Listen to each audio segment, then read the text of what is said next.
High students, আমি Tapan sir. আজ আমি ওয়েস্ট বেঙ্গল বোর্ডের ক্লাস 10-এর ইংলিশ সিলেবাসের the passing away of Bapu এই প্যাসেজটি ফার্স্ট ইউনিট পড়ব। The passing away of Bapu is written by Nayantara Sahgal. এই প্যাসেজটি নয়নতারা সিগাল নামে একজন মহিলা লেখক লিখেছেন।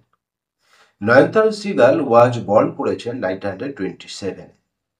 Is one of the first female Indian writers.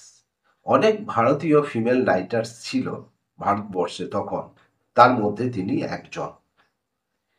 এনার মৃত্যুর ডেটটা দেওয়া নাই, অর্থাৎ এখনো ইনি বেঁচে আছেন। ইংরেজি লেখার মধ্যে বা ইংলিশে লেখার মধ্যে। To receive a wide recognition, ইনি একটা ব্যাপক পরিচিতি লাভ করেছেন ভারতবর্ষে যে একজন মহিলা লেখক হিসেবে বা সফল লেখক হিসেবে। হার fiction deals with India's response to the crisis brought about by political changes. Her fiction deals, তার যে এই কল্পিত লেখাগুলি উইথ ইন্ডিয়াস রেসপন্স, ভারতবর্ষের একটা রেসপন্স দেয়, মানে উত্তর দেয় টু দ্য ক্রাইসিস, এই কঠিন পরিস্থিতির মধ্যে ব্রোট অ্যাবাউট, যে এনে দিয়েছে যে বাই এ পলিটিক্যাল চেঞ্জেস, একটা রাজনৈতিক পরিবর্তন, মানে তার চিন্তাভাবনার উপর লেখাগুলো ভারতবর্ষে রাজনৈতিক ক্ষেত্রে একটা বড় পরিবর্তন এনে দিয়েছে। সি ওন দ্য সাহিত্য একাডেমি অ্যাওয়ার্ড, তিনি সাহিত্য একাডেমি পুরস্কার পেয়েছেন কত? ইন 1986-এ পেয়েছেন। ফর হার নোভেল, তার উপন্যাস লেখার জন্য রিচ লাইক আস, এটা একটা তার বিখ্যাত নভেল।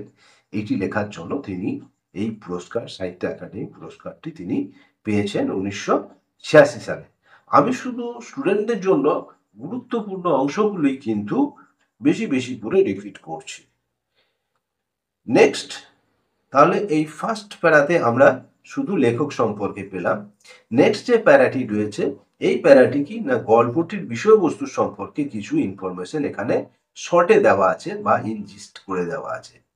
দ্য টেক্সট, এই পার্টটি অ্যান্ড এক্সট্রাক্ট, এটা নেওয়া হয়েছে ফ্রম এ নয়নতারা সিগালের মিমোর প্রিজন্স অ্যান্ড ও চকলেট কেক। এই মানে নয়নতারা সিগালের একটা স্মৃতি কাহিনী, যেটা যার নাম হচ্ছে যে প্রিজন অ্যান্ড চকলেট কেক, এখান থেকে নেওয়া হচ্ছে। রিকাউন্টস, পুনরাবৃত্তি করা হয়েছে ইনসিডেন্টস, এই ঘটনাগুলো following the death of Gandhiji, গান্ধীজির মৃত্যুর ডেথকে, মানে মৃত্যুর দিনকে অনুসরণ করে এটা করা হয়েছে। ইট ভিভিডলি ডেসক্রাইব, এখানে পরিষ্কারভাবে বর্ণনা দেওয়া আছে যে not only the author's personal sense of loss, এখানে শুধু লেখকের ব্যক্তিগত এই ধারণা নয় যে তার লস, তার ক্ষতি, তার ব্যক্তিগত ক্ষতির উপরেই নয় শুধু, but also the collective grip of the Indian nation, এটা একটা পুরো জাতির সমষ্টিগত দুঃখের কথাই এখানে বলা হয়েছে। At the passing away of Mahatma Gandhi মারা যাওয়াতে। ক্লিয়ার হয়েছে এখানে? তাহলে এখানে টেক্সটের বিষয়টা আমরা কি পেলাম, যে এখানে যে লেখকের ব্যক্তিগত দুঃখের কথা শুধু তোলা হয়নি, এটা পুরো জাতির একটা দুঃখের ব্যাপার যখন মহাত্মা গান্ধী মারা যায়, সেই ঘটনাটি বা সেই ব্যাপারটি, সেই পুরো দিকটাই এখানে তুলে দেওয়া হয়েছে। যাই হোক, আমরা এবারে ইউনিট 1-এ গিয়ে দেখি কি ধরনের বিষয়বস্তু রয়েছে। এখানে লেখক বলেছে I was A having tea at home, বলছে আমি চা খাচ্ছিলাম বাড়িতে। অন দ্য ইভিনিং, সন্ধ্যার সময় অফ এ 13 জানুয়ারি, 30শে জানুয়ারি 1948, 1948 সালে। হোয়েন আই ওয়াজ কল্ড, যখন আমাকে ডাকা হলো টু বিড়লা হাউসে বাই অ্যান আর্জেন্ট টেলিফোন, একটা জরুরি টেলিফোন করে, তখন আমি বাড়িতে বসে চা খাচ্ছিলাম আর কি বললো না, Gandhiji had been a shot on his way to a prayer meeting, Gandhiji গুলি খেয়েছে তার প্রার্থনা মিটিংয়ে যাওয়ার সময়। আই ওয়াজ এ নাম উইথ এ শক, বলছে যে দুঃখে আমার পুরো শরীর অবশ হয়ে আসছিল। As I got into the car, যখনই আমি গাড়ির মধ্যে ঢুকলাম বা গাড়ির মধ্যে প্রবেশ করলাম। অ্যাট দ্য বিড়লা হাউস, এবং কি বলেছে যে at the Birla house, Birla হাউসে মানে এটা একটা জায়গা যেখানে গান্ধীজি ম্যাক্সিমাম টাইম থাকতেন। তো যাই হোক, যে Gandhiji relatives and followers, Gandhiji যে সমস্ত আত্মীয়রা তার অনুগামী ব্যক্তিরা হ্যাড গ্যাদার, তারা জড়ো হয়েছে রাউন্ড হিজ বডি, তার শরীরের চারপাশে বা মরাদেহের চারপাশে। There was a silence in the room, সেই ঘরের মধ্যে খুব নিস্তব্ধতা ছিল। As Gandhiji breath his last, যেহেতু গান্ধীজি তার শেষ নিঃশ্বাস ত্যাগ করেছে তাই। ওয়ার্ডস অফ বাপুস ডেথ, এই যে বাপুর মৃত্যুর কথাটা বা ঘটনাটা, হ্যাড স্প্রেড, ছড়িয়ে পড়েছে থ্রু দিল্লি, পুরো দিল্লি ভোর, লাইক এ ফ্লেম, যে অগ্নিশিখার মতো, ফ্যান বাই উইন্ড, যদি আগুনের শিখাতে যদি হাওয়া দেয়, ফ্যানের হাওয়া দেয়, যত তাড়াতাড়ি আগুন ছড়িয়ে যায়, যে সেই রকম দ্রুত গতিতে এই খবরটা সারা দিল্লি ভোর ছড়িয়ে গেছে গান্ধীজির গুলি খাওয়া এবং মরার ঘটনাটা। এবং কি হলো না, স্যাড গ্রুপস অফ ম্যান, দুঃখী মানুষের দল, অ্যান্ড অফ ওমেন, তার মধ্যে পুরুষ মহিলা সবই ছিল, হ্যাড কলেক্টেড, তারা সব জড়ো হয়েছে around of Birla house, Birla হাউসের চারপাশে। আউট অফ এভরি উইন্ডো, এবং প্রত্যেকটা জানলার পাশে, ওয়ান কুড সি, মানে যে কেউ দেখতে পায় বা দেখতে পাবে, a brown blur of face, একটা বাদামি বিবর্ণ রঙের মুখ, মানে এই জানলার প্রত্যেকটা ব্যক্তিকে বা যে কারোর মুখে যদি দেখা যায় তাহলে তার মুখটা একটু বাদামি বা বিবর্ণ রঙের, এবং সেখানে দুঃখের ছাপ এটা দেখা যাবে। They did not make a sound, তারা কেউ কোনো আওয়াজ করতে পারছিল না। There was an unnatural silence, সেখানে কেমন একটা অস্বাভাবিক নিস্তব্ধতা রয়েছে। ইট ওয়াজ অ্যাজ ইফ, এটা ঠিক যেন এইরকম ছিল যে টাইম স্টুড, সময় যেন থেমে গেছে মনে হচ্ছে। Still for those few minutes, ওই সমস্ত মানুষদের জন্য কয়েক মিনিটের জন্য মনে হচ্ছে সময়টা থেমে গেছে। তাহলে এখানকার বিষয়বস্তু কি এলো না, লেখক বলেছে আমি ওই ৩০শে জানুয়ারি ১৯৪৮ সালে আমি সন্ধ্যাবেলায় বাড়িতে বসে চা খাচ্ছিলাম, এবং সেই সময় আমাকে ফোন করে, আর্জেন্ট টেলিফোন করে বিড়লা হাউসে ডাকা হলো।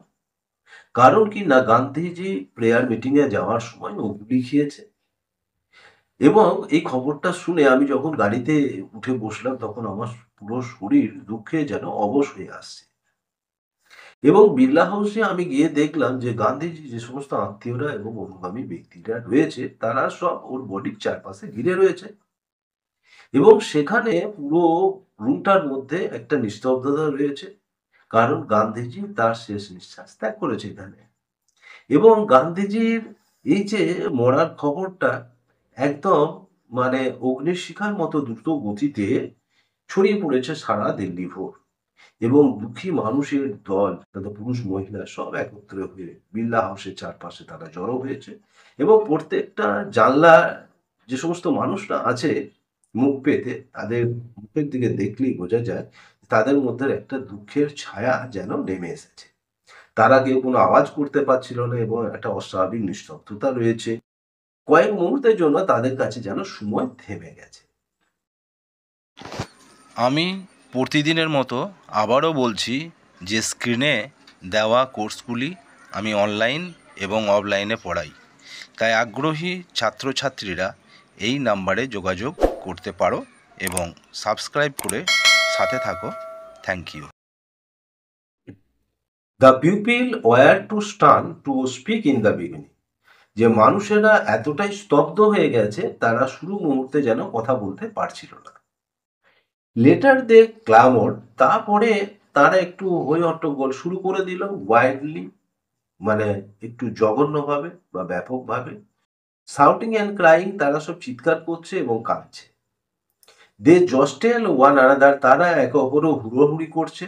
In a stampede to break, তারা চাপড়াচাপড়ি করছে দেওয়ালে, যে to break into the house, মনে হচ্ছে যেন ঘরটা তারা ভেঙে ফেলবে।